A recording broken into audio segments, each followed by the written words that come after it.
Welcome to the Home Building Hub, your essential podcast guide to building your new home. Hosted by industry experts Colin and Darren Brennan, this conversational podcast will help better educate you about all things new home building so you can avoid costly mistakes and enjoy your building experience to the fullest, no matter which home builder you choose.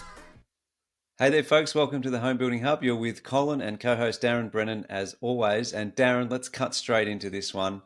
Top 5 reasons why your hesitation is costing you thousands. I think because we're in sales, Darren, people don't tend to believe us. But if I see another person lose another block, I'm going to go mental.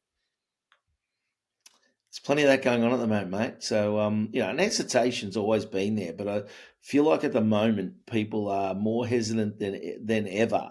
You know, they're a bit worried about where things are at, and we understand the cost of living pressures and all that sort of stuff. But at the same token, if you're in a position that you've got your finance sorted or whatever, and you're in a position to move forward, stop hesitating, start making decisions, because that same hesitation is no doubt costing you thousands. And, you know, people who make decisions often look back, and hindsight's a wonderful thing. In hindsight, they wish they'd made that decision a lot earlier. You know, I know when I bought my first house, Cole, we paid $130,000, and that was in Ringwood, and there was probably 100 homes at $100,000 or less available. Gee, I wish I bought every one of them. Yeah. Hesitation. Yeah. I would have been that wealthy. It would be ridiculous. Anyway, Yeah. we won't today, transgress anymore. Let's go. Top 5 reasons. Number 1, Cole. Yep. What is so it? We will cover what we find, guys. When people hesitate in the process, these are the sort of the top 5 things they hesitate with that do impact their ability to, you know, I guess, or does result in them losing thousands. It happens. So the first one I'll talk about, Darren, is actually hesitation on inquiring and actually speaking with a sales consultant. And we've seen this hundreds of times where people inquire, or they just sit there and do their homework for way too long. You know, there's only so much homework you can do. You can jump on websites and realestate.com.au, probably jump onto this podcast. It's the most valuable bit of information you're going to get. It's going to equip you, but even doing that for more than 6 months is, I mean, it's going to be, you're going to be crushed by, paralysis by analysis, I think is probably the way to put it.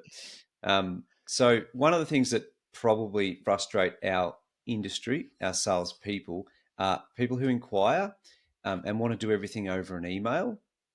And I think that's a hesitation, Darren, from clients not wanting to talk to people, not wanting to be sold to, which we understand. But once you've made the decision, hey, we're going to buy a house and land package, or we're going to build on our block, and you've got finance in place, your best thing is to start talking to the people you want to engage with in terms of the builders. You like the plan, talk to their consultants. They'll be the ones that give you the best answers in the quickest and most efficient manner. So I think that's number 1, Darren. Hesitation on speaking with people costs you a lot of money, because all you do is you delay the process and the inevitable that you will have to speak to someone at some point. And I've seen that from the day I walked into this industry right through to today. Yeah, I think on that note, Cole, too, is a lot of builders have got savvy on that, right? Because they don't want to just send out their quote. So they say, no, unless you come and meet with me, I won't send you the quote. So then you no longer have that quote.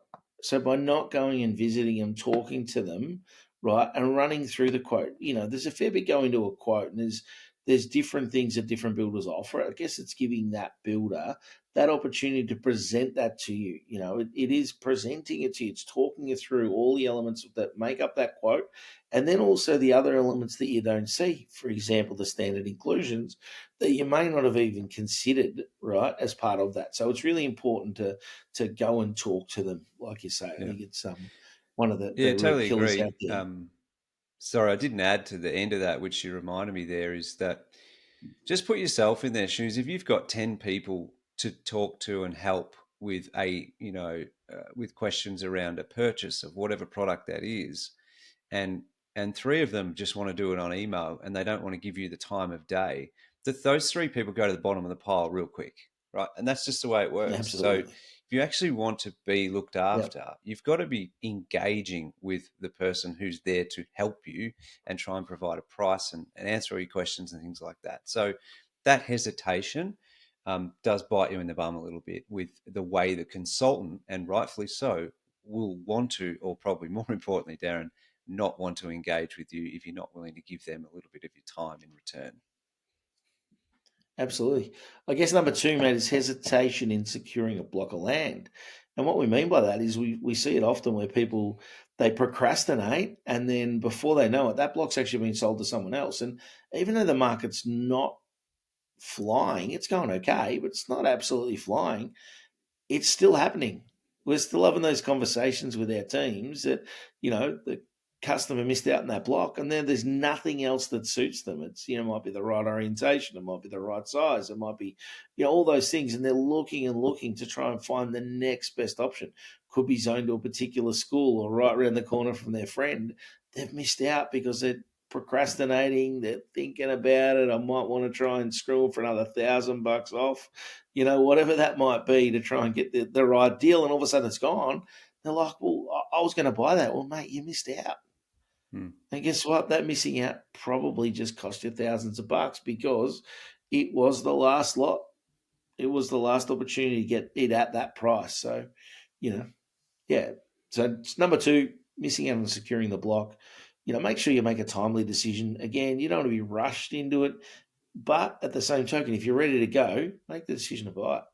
Sign up, hand over your money, sign the contract, and get the show on the road. It almost feels like most people need to lose one to realize we're not just trying to sell it to you. That's what happens all the time, Daz, particularly when you're Did they buying really buy it? resale lots, right? So Yeah. you go to a land agent, land office, sometimes, lot 101 was sold, but that's okay. Lot 102 is still available, same size, same price. That doesn't happen so much when you're buying a specific block from a real estate agent that's been resold by, so the person who owns it. So, take the direction and advice of you. Usually to be a home sales consultant, Darren, who's encouraging. Okay, that's a good block. We've looked at the site costs. We've got everything covered. Yep. Go and get it. We see it all the time, and it's gone. So, and then they go, well, just find me another one. There isn't another one. That's make it. it up in the oven. We had one yesterday, same thing. The 305 price, beautiful price, and they didn't do it. They lost it, and then the next best one we could find is 325. Yeah, we've 20 got a grand couple difference. too. And they're 20 or ready, 30 but they grand didn't difference.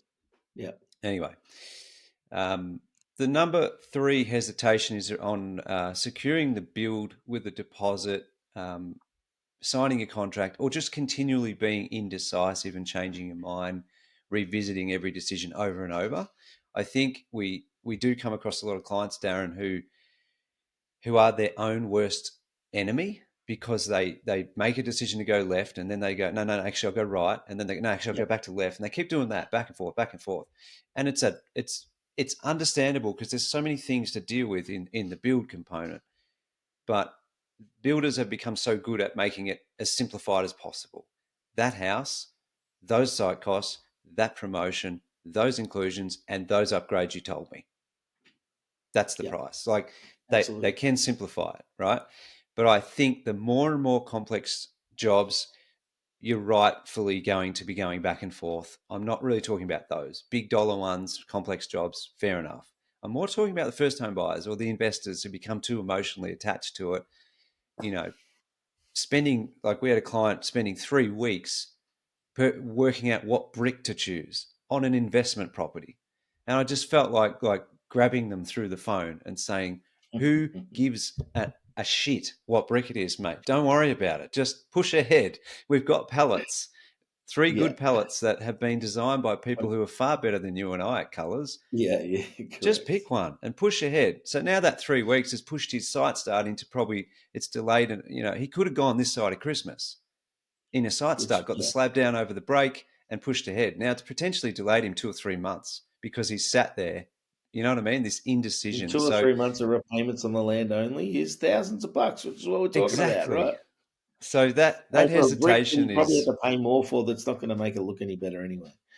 Yeah, that's right. And look, again, it's not to everyone because the brick choice you make is important to you.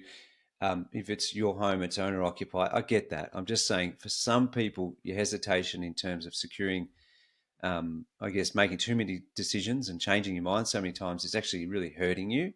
But at the end of the day, if you've got a house you're happy with, a price you're happy with inclusions, and a builder and a consultant you're happy with, go ahead.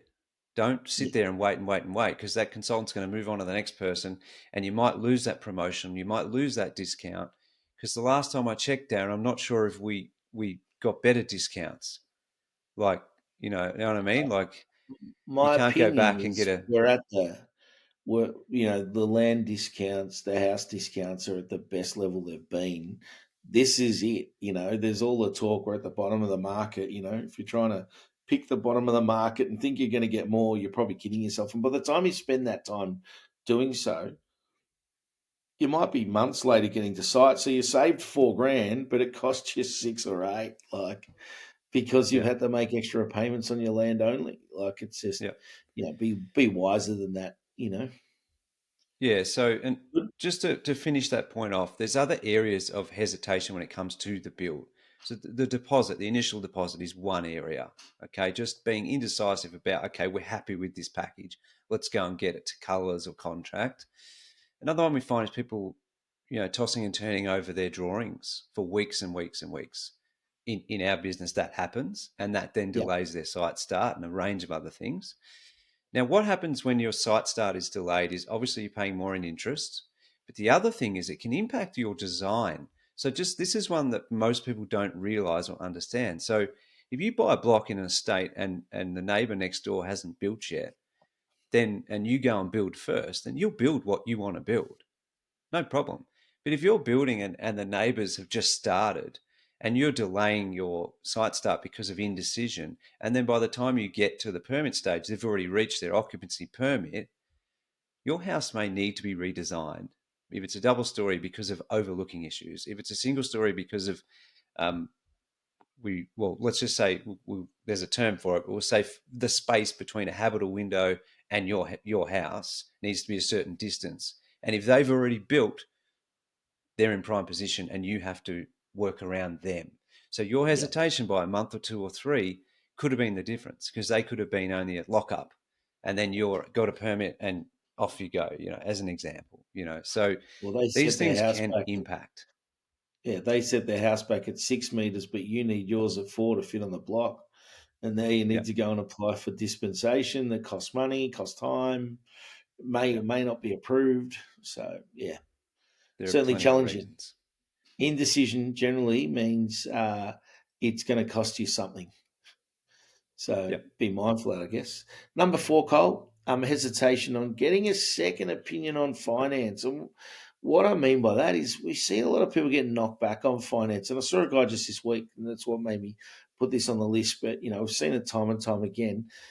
So he's knocked back by his bank or broker, and then that's it. It's all over. I'm not doing it. I'm walking away. I'm not going to make that decision. Or they're told, come back and see us in 12 months, right? And understand that there are brokers and there are brokers. And what I mean by that is some specialize in new home construction loans, others don't, right? So they're not necessarily structuring the loan right. Some brokers are really good at finding a solution, and others just want the cheap and easy hit. In finding a solution, it normally costs them more time, right? But those brokers that really care, and the ones that we tend to work with, are the ones that are like that because they want to be solution driven, right? And so they will go out and find you a way to find a loan that'll work for you, right? And then it's about taking their advice on that. They're not just after the easy commission hit, right? Which is what a lot of brokers are after. We've had two of the best on the podcast, Steve Matsoukas and Mark Palakins, and we couldn't recommend either of them more. They're fantastic brokers, and they're able to generally find a solution. Got a lady who's a friend of ours up here in Ballarat who couldn't get a loan through. She spoke to Steve. Steve said, I need 6 weeks. Here's what you need to do. Got her a loan. She's moved into a house recently. She thought that dream was over. She thought she was selling her block of land, never going to live in that house. She's moved into it because Steve found a way. And again, They'll go and do the legwork to make that work. So getting that right broker is really going to assist. I can say from my own personal opinion, many years ago, we had a situation where we had a broker who was a friend that we thought was a friend doing our loan for us, and it got hard. You know what he said? Oh, I can't help you. Good luck. We were a little bit stressed. I rang Steve. He said, mate, leave it with me. Honestly, within an hour, he had a pre-approval for our loan, and within about 3 days, he had it unconditionally approved. It was all done. The deal was done, and he just said, "No, I know where to take it. I know what we need to do. This is it. Let's go. Job done." So, if you need to seek a second opinion, please do. Even if the broker was a friend of yours and they've said, "No, we can't get it," doesn't mean it's a no. It's just the first no. Right? Sometimes the first no, you've got to be a little bit persistent before you get the yes, right? But in the end, what we love to see is people getting a roof over their heads, a home for them to live in, safety and security of that. If you can afford the loan and the repayments, let's find a way to try and make that work. Whether that's delaying the land settlement right now by a few weeks or a few months even, that we can sort stuff out. All those things can happen potentially, but you got to talk to us, and you got to talk to a great broker, and talk to your new home consultant, but don't take necessarily the first no as the only, because there is often another solution out there. I think, Darren, this is the most important one out of all of them, because this is the one you should be doing first. And, I've seen many clients over the years go, so yeah, I've got a broker. My boss's friend is a broker, or my whatever, someone knows someone, and that's all of a sudden now their broker. Yeah. Trust by association, right? But that broker's just not, then they're not Steve Matsoukas or Mark Palakitson. These guys are on a mission to solve your finance needs. Do you know what I mean? They will find a way, and that's what drives them. So please just get the second opinion. It won't cost you anything other than a little bit of time. So yeah, it's a don't bit give like up on getting a it. paper cut, and you go to one doctor and he says, "We've got to remove your finger." And you go, "Hold on, mate, it's just a paper cut. I just want a Band-Aid." And you're like, "You're going to chop my finger off?" They're like, "I might get a second opinion." It's exactly that, right? Getting that second opinion. So, do it. Like I said, these guys we've referenced before, but there are plenty of other really, really good brokers out there. But just if you get knocked back by one, don't take that as the only answer. Often they don't want to do the work twice because they're fearful it's going to get knocked back a second time, right? To be fair, it doesn't matter if it's knocked back 6 times. It's about finding a solution. So don't let there that are some hesitation where there's hold you no back. solution, but they would be honest with you on that. Same to you, Daz. I've had the same situation where I went through someone and they're like, nah, can't get it done. And I went to a guy who I use a lot these days named Scott Baker from Liberty Finance. And he's like, yeah, I'll find you a solution. And he did. Next day or two, he's like, here you go. This is how we're going to do it. And it was the same package, same price, same person, same budget. And he got it done because he fought a little harder for it. And he dug deeper and went through down a few holes to work out which is the best one for me. Whereas the other one was like, I'll just go to the generic options, 1, 2, 3, 4. Nah, none of them suit. And that's pretty common, Darren, isn't it? They just do the basics rather than... Yeah, indeed. Number 5, mate. I know Benny Stewart spoke about his Uncle Garry. Tell us about Uncle Garry. Number 5. Number 5, yes. Uncle Garry. So I think this applies just to any of the other 4 and at any time through the process from, hey, let's think about buying a house and land package through to, we're at lockup stage and Uncle Gary's there telling us what's wrong with it. Uncle Garry is the other reason for hesitation, indecision, or in any outcome, because Uncle Garry is casting doubt over you and creating doubt within your own mind and your partner or your husband, your wife, whatever it may be, because they think they are the expert, right? But the truth is Uncle Garry is probably not an expert, potentially hasn't built a home in a number of years, etc. So I guess don't let Uncle Garry be the sole reason for your hesitation at any point in the process. Take Uncle Gary's view on board, but also go and speak to people who are experts in that respective area. E.g., if you're going to buy a block of land, talk to a land agent and talk to a sales consultant and talk to someone who's bought a block of land in the last whatever, or you know what I mean? So that's what we find is pretty common throughout the whole process. Uncle Garry, The seems old to be the naysayer. killer of dreams, Darren, you've written here. And Uncle Garry can stop you from buying a house and land package or buying an established home because in the backyard over a barbecue, he reckons the market's not good enough. Thank you, Uncle Garry. Appreciate your opinion. Can you dig a little deeper and tell me why? And if you're that's wrong, so will you common. give me the money that makes up the difference of money that it's cost me, those thousands of bucks? I bet you Uncle Garry will not give you that. Yep. But also, Uncle Garry can be the little voice on your shoulder too. So sometimes Uncle Garry can be coming from within, that procrastination, that little voice, voice of reason, so to speak, but not always great reason. So. Yep, you all have that version of Uncle Garry around you. So we're not saying discredit them. We're saying take their opinion on board, but go and get some others as well. And you make your decision. Don't let any Uncle Garys make your decision for you, because a lot of people have not gone ahead full stop because of, barbecue assumptions, things like that. So that'll be the fifth one. Awesome. Well, thanks again, as always, for watching and listening. We hope these top 5 hesitation reasons have given you something to think about. If you've got any other questions, guys, just please jump on homebuildinghub.com.au, leave us comments, questions, topic ideas, whatever you like, and 5-star review on the platform you're on would be greatly appreciated. We thank you so much for listening, and we look forward to seeing you guys on the next one. Thanks for listening to the Home Building Hub. As part of the podcast, we have to be a little careful to cover ourselves on a legal standpoint. So we do have a disclaimer. Whilst we're all about providing value to you, this podcast should not be considered legal or financial advice. It does contain general information only, and you should seek out independent professional advice on your own personal situation before you make any legal or financial decisions.